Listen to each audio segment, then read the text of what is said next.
दोस्तों, ट्रेन की general bogie में एक बहुत ही खूबसूरत मासूम महिला बैठी होती है। हर कोई भीड़ का फ़ायदा उठाकर उसे टच करने की कोशिश करता है और उसी के सामने दो लड़कियां भी बैठी होती हैं। कोई उसके साथ टच होकर खड़ा हो जाता है तो कोई खिड़की से बाहर देखने के बहाने उसे टच करने की कोशिश करता है। तभी एक हट्टा कट्टा नौजवान लड़का जो ब्लैक पैंट और सफ़ेद शर्ट में होता है, वो भीड़ में से जगह बनाते हुए उसी महिला के पास आकर खड़ा हो जाता है। वो खुद भी महिला से दूरी बना लेता है और भीड़ को महिला से परे धकेल देता है। दोस्तों, लड़कियां उसे देखकर मुस्कुराने लगती हैं। दोस्तों, कहानी बहुत ही ज़्यादा इंटरेस्टिंग और मज़ेदार होने वाली है। उससे पहले मेरी आपसे एक छोटी सी रिक्वेस्ट है, प्लीज़ चैनल को सब्सक्राइब और वीडियो को लाइक ज़रूर कर देना और साथ ही साथ वीडियो को बिना स्किप किए पूरा देखना। दोस्तों, ये सच्ची घटना है बिहार के पटना की। पटना के रेलवे स्टेशन पर एक बहुत ही खूबसूरत और मासूम सी दिखाई देने वाली एक महिला खड़ी होती है। तभी उसके पास से एक यात्री गुजरता है और वो महिला उससे कहती है, भाई साहब, ये ट्रेन कहाँ पर जाएगी। दोस्तों, वो व्यक्ति उससे कहता है कि बहन जी, ये ट्रेन दरभंगा जाएगी। और महिला बिना कुछ देरी किए उस ट्रेन की जनरल बोगी में चढ़ जाती है। दोस्तों, वो दिखाई देने में और जो उसने कपड़े पहने थे उन्हें देखकर ऐसा प्रतीत होता था जैसे वो बहुत अमीर घराने से ताल्लुक़ रखती है। दोस्तों, वो महिला ट्रेन की जनरल बोगी में जो सिंगल विंडो सीट होती है उसी के पास बैठ जाती है और उसके सामने दो लड़कियां और बैठी होती हैं। कुछ यात्री उसे देखकर कहने लगते हैं कि इतनी अमीर घराने की महिला इस जनरल बोगी में क्या कर रही है। तो कुछ बूढ़े और जवान उस महिला को भीड़ का फ़ायदा उठाकर टच करने की कोशिश करते हैं। कुछ उसके पास सटकर खड़े हो जाते हैं तो कोई खिड़की से बाहर देखने के बहाने उसे छूने लगते हैं। क्योंकि ट्रेन में भीड़ बहुत ज़्यादा होती है तो उसके चलते कोई किसी को कुछ कह भी नहीं सकता था।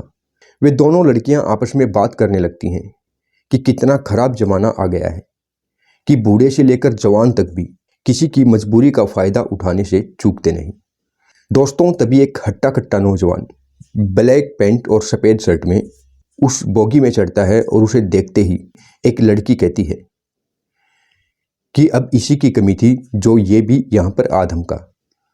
दोस्तों, वो लड़का ट्रेन में अपनी चारों तरफ निगाहें घुमाता है और उसके बाद भीड़ में जगह बनाते हुए सीधा उस महिला के पास आकर खड़ा हो जाता है। वो खुद भी महिला से दूरी बना लेता है और भीड़ को उससे परे धकेल देता है। उसको देखकर वो दोनों लड़कियां मुस्कुराने लगती हैं। कुछ देर बाद दोस्तों, ट्रेन चलने लगती है। करीब आध घंटे की दूरी के बाद ट्रेन जब दूसरे प्लेटफॉर्म पर पहुंचती है तो लड़कियां सीट पर से उठकर उस लड़के से कहती हैं कि आप हमारी सीट पर बैठ जाइए। और वो लड़कियां ट्रेन से नीचे उतर जाती हैं, शायद उनका घर आ गया होगा। दोस्तों, अब जो महिला बैठी होती है वो उस लड़के की तरफ देखती है और उसकी आंखों से आंसू बहने लगते हैं। खैर, लड़का भी उससे कुछ नहीं कहता। वो सोचता है शायद किसी दुख दर्द में होगी। वो उसे जानता भी नहीं था तो उसने कुछ नहीं कहा। और करीब 1 घंटे की दूरी तय करने के बाद ट्रेन समस्तीपुर रेलवे स्टेशन पर पहुंच जाती है। दोस्तों, समस्तीपुर रेलवे स्टेशन पर वो लड़का उतर जाता है और उसी के साथ वो महिला भी उतर जाती है। लड़का एक बार पीछे मुड़कर उस महिला की तरफ देखता है और फिर सोचता है शायद इसका घर भी यहीं पर होगा। वो अपने घर चला जाता है।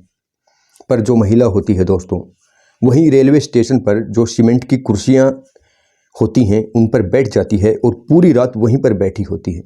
अगली सुबह वो लड़का फिर रेलवे स्टेशन पर पहुंचता है। शायद कुछ नौकरी करता होगा तो ट्रेन से आना जाना होता होगा। उसकी नज़र उस महिला पर पड़ती है तो वो हैरान हो जाता है।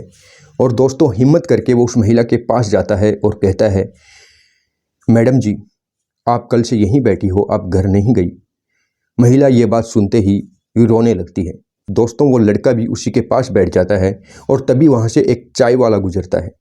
वो उससे 2 कप चाय लेता है, 1 कप उस महिला को देता है, 1 खुद ले लेता है और उस महिला को कुछ खाने के लिए स्नैक्स भी दे देता है। दोस्तों, अब वो जो लड़का होता है वो उस महिला से पूछता है कि आप कहाँ से हो, कहाँ की रहने वाली हो। तो महिला रोते हुए उससे कहने लगती है कि कुछ साल पहले कि मेरे माता पिता बहुत ज़्यादा गरीब थे और गरीबी के चलते मैं ज़्यादा पढ़ नहीं पाई। 17 साल की उम्र में जो भी मेरे लिए पहला रिश्ता आया उसी के साथ मेरे माँ बाप ने मेरी शादी करवा दी। उस गांव में मेरी सुंदरता के चर्चे होने लगते हैं, क्योंकि उससे पहले उस गांव में इतनी सुंदर बहू नहीं आई थी।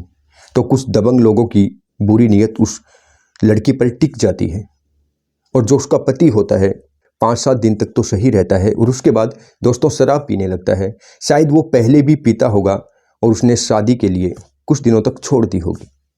अब जो दबंग होते हैं, जिनकी उसकी पत्नी पर बुरी नीयत होती है, वो उसके पति से दोस्ती कर लेते हैं और उसे अक्सर पार्टियां देने लगते, शराब की पार्टियां चलने लगती। वो और भी ज़्यादा शराब पीना शुरू कर देता है, और कभी कभी जिन लोगों की उसकी पत्नी पर बुरी नीयत थी वो मेरे घर तक आ जाते और घर पर आकर मेरे साथ मजाक करने लगते। और दोस्तों आगे वो महिला कहती है, जब कभी कभी उनके मजाकों की हद क्रॉस होने लगती तो मैं उन्हें लेताड़ कर घर से भगा देती। ऐसे ही वो हर रोज़ उसके पति को शराब पिलाने लगते, और एक दिन शराब ज़्यादा पीने के कारण उसका पति बीमार होकर गुजर जाता है। और जो दबंग होते हैं उनकी नीयत अब उस पर और ज़्यादा बुरी हो जाती है। वो सोचने लगते हैं अब तो इसे हमारे पास आना ही पड़ेगा। हर कोई उसे पाना चाहता था, क्योंकि वो सुंदर ही इतनी थी। दोस्तों एक एक करके जिन लोगों की उस पर बुरी नीयत थी वो उसके घर जाने लगते हैं। कोई उसका हाथ पकड़कर कहता कि भाभी चिंता मत करना, अगर आपको पैसे या किसी भी चीज़ की ज़रूरत हो तो हमें बेझिझक बता देना। वो कहती है कि मैं उनकी मानसिकता भाप चुकी थी और मैंने डिसाइड किया कि मैं मेरी इज्जत का सौदा कभी नहीं करूंगी, चाहे मुझे भूखा ही क्यों न मरना पड़े। घर में कोई मर्द था नहीं, उसका ससुर भी मर चुका होता है, केवल घर में उसकी बूढ़ी सास होती है। दोस्तों किसी ने सही ही कहा है कि गरीब की बहू सबकी भाभी। अब दोस्तों धीरे धीरे उनके पास खाने की कमी होने लगती है, और वह लड़की सोचने लगती है कि अब तो शायद कुछ करना ही पड़ेगा। वो अपने माता पिता को ये बात बताती है, पर उसके माता पिता भी उससे पल्ला झाड़ लेते हैं। कहते हैं कि हमने तेरी शादी कर दी, अब चाहे तुम मरो या जियो, हमें तुझसे कोई मतलब नहीं, और आइंदा हमारे पास ना तो कोई कॉल करना और ना ही हमसे मिलने की कोशिश करना। अब उसकी जो ज़िंदगी होती है वो सिर्फ उसकी सासू माँ तक ही सीमित रह जाती है। एक दिन वो अपनी सासू माँ को कहती है कि मैं शहर जाकर नौकरी की तलाश करना चाहती हूँ, तो उसकी जो सासू माँ होती है वो भी उसे इजाज़त दे देती है। दोस्तों उसने पहले कभी सुना था कि जो पटना है, पटना में अमीर अमीर लोग रहते हैं और वहाँ पर नौकरी आसानी से मिल जाती है। तभी वो लड़का कहता है कि आपका पहनावा देखकर तो किसी एंगल से नहीं लगता कि आप गरीब हो। तभी वो महिला कहती है कि मैं नौकरी करने के लिए पटना शहर पहुँच जाती हूँ, और उसके बाद मुझे एक बिल्डर के घर में एक नौकरी मिल जाती है, वो भी घर की नौकरानी की। कुछ दिनों तक वो घर के कामकाज करती रहती है, और उसके एक दिन बाद बिल्डर और उसकी पत्नी उसके पास आते हैं और कहते हैं तुम्हें आगे कुछ भी काम करने की ज़रूरत नहीं, तुम हमारे साथ चलो। वो उन्हें अपने साथ ले जाते हैं और उसे अच्छे अच्छे महंगे महंगे कपड़े दिलाते हैं, और एक ब्यूटी पार्लर में ले जाकर उसका मेकअप करवाते हैं। दोस्तों मेकअप हो जाने के बाद, सुंदर कपड़े पहनने के बाद उसकी सुंदरता में 4 चांद लग जाते हैं। जो भी उसे देखता उसकी सुंदरता का दीवाना हो जाता। अब जो उसका मालिक होता है, जो बिल्डर होता है, वो उससे कहता है कि तुम्हें कुछ नहीं करना, हफ्ते में 2-3 बार तुम्हें मेरे साथ पार्टियों में चलना है, और वहाँ पर जब भी कोई तुमसे पूछे कि तुम कौन हो, मेरी क्या लगती हो, तो तुम्हें कहना है कि मैं इनकी पत्नी लगती हूँ। ऐसे ही दोस्तों पार्टियों में जाने का उसका सिलसिला शुरू हो जाता है। दरअसल वो उसे पार्टियों में इसलिए लेकर जाया करता था ताकि कोई भी बड़ा टेंडर उसके हाथ से निकलने न पाए। जब भी उसे ऐसा प्रतीत होता कि ये टेंडर मेरे हाथ में नहीं आएगा, तो वो उस लड़की को उनके आगे कर देता और उससे गलत काम करवाता। इसी तरह दोस्तों कुछ दिन तक चलता रहता है, और वो कहती है कि मैं उस बिल्डर के लिए बिजनेस डील करने की एक वस्तु बन गई थी। जब भी कोई बिजनेस की बड़ी डील उसे हासिल करनी होती तो वो मुझे उन लोगों के हवाले कर देता।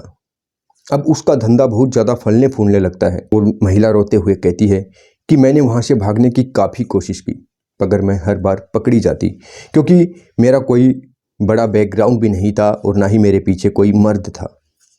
दोस्तों वो लड़का तभी अपनी घड़ी को देखता है और कहता है ओ करीब 2 घंटे हो गए मेरी ऑफिस के लिए, मैं लेट हो रहा हूँ।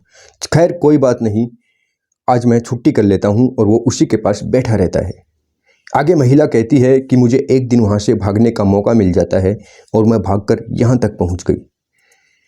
वो लड़का उसे कहता है दोस्तों कि चलो मैं आपको अपने घर पहुंचा देता हूं, मगर वो महिला उसे मना कर देती है। वो कहती है वहाँ जाकर मुझे क्या मिलेगा? जो उस बिल्डर ने दिया वैसे ही मेरे गांव में भी लोगों की मुझ पर बुरी नीयत ही है, और मुझे वहाँ जाकर भी कुछ खास हासिल नहीं होने वाला, वही नरक की ज़िंदगी मिलने वाली है। आपकी बहुत ज़्यादा मेहरबानी होगी अगर आप मुझे कोई नौकरी दिलवा दो। लड़का उसे अपने घर ले जाता है और कहता है कि मेरे घर पर कोई नहीं है, जब तक मैं आपके लिए नौकरी की तलाश न कर लूँ तब तक आप मेरे घर पर बेझिझक और निश्चिंत होकर रह सकती हो। तभी वो लड़की कहती है कि मैंने आपके बारे में तो पूछा ही नहीं, आप कौन हो, क्या करते हो? लड़का कहता है कि मैं एक कंपनी में सुपरवाइज़र की जॉब करता हूँ। मैं एक तलाकशुदा हूँ। जो मेरी पत्नी थी वो किसी और से प्यार करती थी, इसलिए मैंने खुद ही उसको छोड़ दिया। दोस्तों, अब वो लड़का उसे अपने घर ले जाता है और घर ले जाने के बाद जो महिला होती है वो उसके घर का कामकाज करने लगती है, और जो लड़का था वो अपनी ड्यूटी पर जाने लगता है। धीरे धीरे उन दोनों में ऐसे ही बातें होती रहती हैं, और एक दिन लड़का उसे प्रपोज करता है कि अगर आप बुरा नहीं मानो तो मैं आपके साथ शादी करना चाहता हूँ। महिला उसे मना कर देती है, कहती है कि मैं आपके साथ शादी नहीं कर सकती, क्योंकि मेरी एक बूढ़ी सासू माँ भी है, उसका मेरे सिवा इस दुनिया में कोई नहीं। अगर मैंने आपके साथ शादी कर ली तो उसका क्या होगा? दोस्तों, लड़का बहुत नेक दिल का होता है और उसे कहता है कि आपकी सासू माँ को मैं अपनी माँ बनाकर रखूँगा। जो महिला होती है बहुत ज़्यादा खुश हो जाती है, उसकी आंखों से खुशी के आंसू बहने लगते हैं, क्योंकि उसने अपनी लाइफ में उससे ज़्यादा नेक दिल इंसान कभी पहले नहीं मिला था, तरफ जिसकी उसके प्रति इतनी ज़्यादा हमदर्दी थी। इन दोस्तों, उस महिला को ज़रा भी अंदाज़ा नहीं था कि एक अनजान व्यक्ति जिसे वो जानता भी नहीं, इतनी जल्दी उसके ऊपर मेहरबान होना और उसकी हर तरह से हेल्प करना, और ख़ासकर ये बात जानने के बाद कि वो पहले से ही एक विधवा औरत है, और उसके बाद जो बिल्डर ने उसके साथ किया वो अलग, फिर भी वो उसके साथ शादी करने के लिए कैसे रजामंद हो गया। दोस्तों, उस महिला को नहीं पता था कि जो उसने पीछे ज़िंदगी में कष्ट झेले हैं उससे ज़्यादा नरकीय उसकी ज़िंदगी अब बनने वाली थी। दोस्तों, इस कहानी का पार्ट 2 भी है। अगर इसी वीडियो में मैं आपको पूरी कहानी सुनाऊंगा तो वीडियो ज़्यादा लंबा हो जाएगा। अगर आप पार्ट 2 को भी देखना चाहते हैं, सुनना चाहते हैं, तो प्लीज़ मुझे कमेंट करके ज़रूर बताना, मैं आपके लिए पार्ट 2 भी लेकर आऊँगा। दोस्तों, अगर आपको मेरा वीडियो पसंद आया हो, मेरी कहानी अच्छी लगी हो, तो प्लीज़ चैनल को सब्सक्राइब और वीडियो को लाइक ज़रूर कर देना, ताकि मुझे भी मोटिवेशन मिलता रहे। और एक बार फिर मिलेंगे एक ऐसी ही सच्ची और सत्य घटना के साथ, सच्ची कहानी के साथ। तब तक के लिए नमस्कार।